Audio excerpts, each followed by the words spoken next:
میرے محترم بزرگوں دوستوں، پانچویں صفت ہے اخلاص نیت۔ اور اخلاص نیت کا مقصد یہ ہے کہ ہمارے اندر للہیت پیدا ہو جائے، اللہ کا ڈر پیدا ہو جائے، یعنی ہم جو بھی کام کریں وہ خالص اللہ تعالیٰ کے لیے کریں، دکھلاوے کے لیے نہ کریں، دنیا حاصل کرنے کے لیے نہ کریں، دنیا کو راضی کرنے کے لیے نہ کریں، شہرت حاصل کرنے کے لیے نہ کریں، مشہور اور معروف ہونے کے لیے نہ کریں۔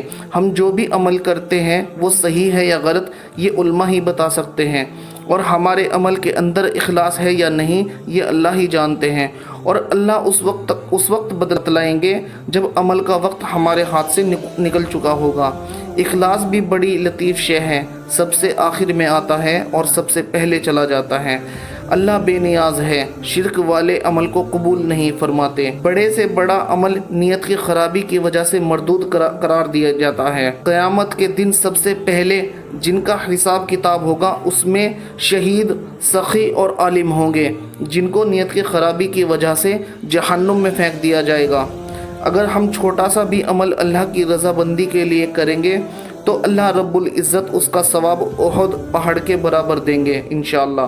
اور اگر ہم چھوٹا سا بھی عمل اور بڑے سے بڑا عمل بھی دکھلاوے کے لیے کریں گے تو اس کا ثواب رائی کے دانے کے برابر بھی نہیں دیا جائے گا، بلکہ ہمارا وہی عمل ہمیں جہنم میں لے جانے کا ذریعہ بنے گا۔ حضور اکرم صلی اللہ علیہ وسلم کا ارشاد ہے، کل قیامت کے دن سخی، عالم اور مجاہد کو جہنم میں اس لیے ڈال دیا جائے گا کیونکہ دنیا میں رہ کر انہوں نے جو عمل کیا تھا وہ دنیا کو دکھاوے کے لیے کیا تھا، دنیا میں شہرت حاصل کرنے کے لیے کیا تھا۔ اور آپ جانتے ہیں اور روایتوں کے اندر بھی یہ باتیں ملتی ہیں، کل قیامت کے دن جب اللہ رب العزت ایک شہید کو بلائیں گے اور اس سے دریافت کریں گے کہ بتا تو نے دنیا میں رہ کر میرے لیے کیا کیا، تو وہ شہید جواب دے گا، اللہ میں نے تیرے راستے میں بڑی بڑی جنگیں لڑی ہے اور تیرے راستے میں قتل کر دیا گیا، شہید کر دیا گیا۔ اللہ رب العزت کی جانب سے ارشاد ہوگا کہ نہیں، تو جو دنیا کے اندر شہید ہوا تھا تیری نیت کے اندر اخلاص نہیں تھا، تو یہ سوچتا تھا کہ لوگ مجھے بھی شہید کہیں گے، مجھے بھی بہادر کہیں گے، البتہ تجھے کہا جا چکا، آج ہمارے پاس تیرے لیے کوئی بھی عمل نہیں ہے۔ پھر ایک عالم کو بلایا جائے گا اور اس سے پوچھا جائے گا کہ بتا تو نے دنیا میں رہ کر کیا کیا، تو وہ جواب دے گا کہ اللہ میں نے دنیا میں رہ کر تیری رضا کے لیے علم حاصل کیا اور لوگوں کو پہنچایا۔ اللہ رب العزت کی جانب سے ارشاد ہوگا کہ تو نے علم اس لیے حاصل کیا کہ لوگ تجھے بھی عالم کہیں، دنیا حاصل کرنے کے لیے تو نے علم حاصل کیا تو تجھے بھی عالم کہا جا چکا، آج ہمارے پاس تیرے لیے کوئی بھی عمل نہیں ہے۔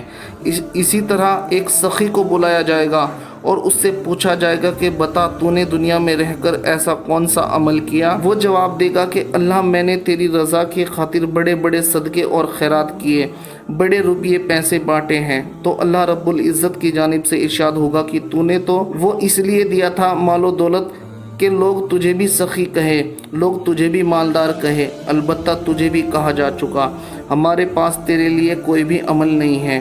تو اس روایت سے پتہ چلتا ہے عزیزوں، نیت کے اندر اخلاص کا ہونا بہت ہی ضروری ہے۔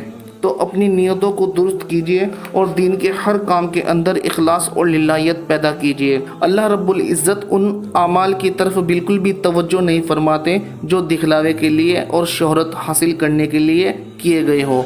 اللہ رب العزت تو ان اعمال کی طرف توجہ فرماتے ہیں جو خالص اللہ کی رضا کے لیے کیے گئے ہوں۔ اور ایک حدیث کا مفہوم ہے، حضور صلی اللہ علیہ وسلم نے ارشاد فرمایا، اللہ تعالیٰ عمل میں سے اسی عمل کو قبول فرماتے ہیں جو اللہ تعالیٰ ہی کے لیے ہو اور اس میں خالص اللہ تعالیٰ ہی کی خوشنودی مقصود ہو۔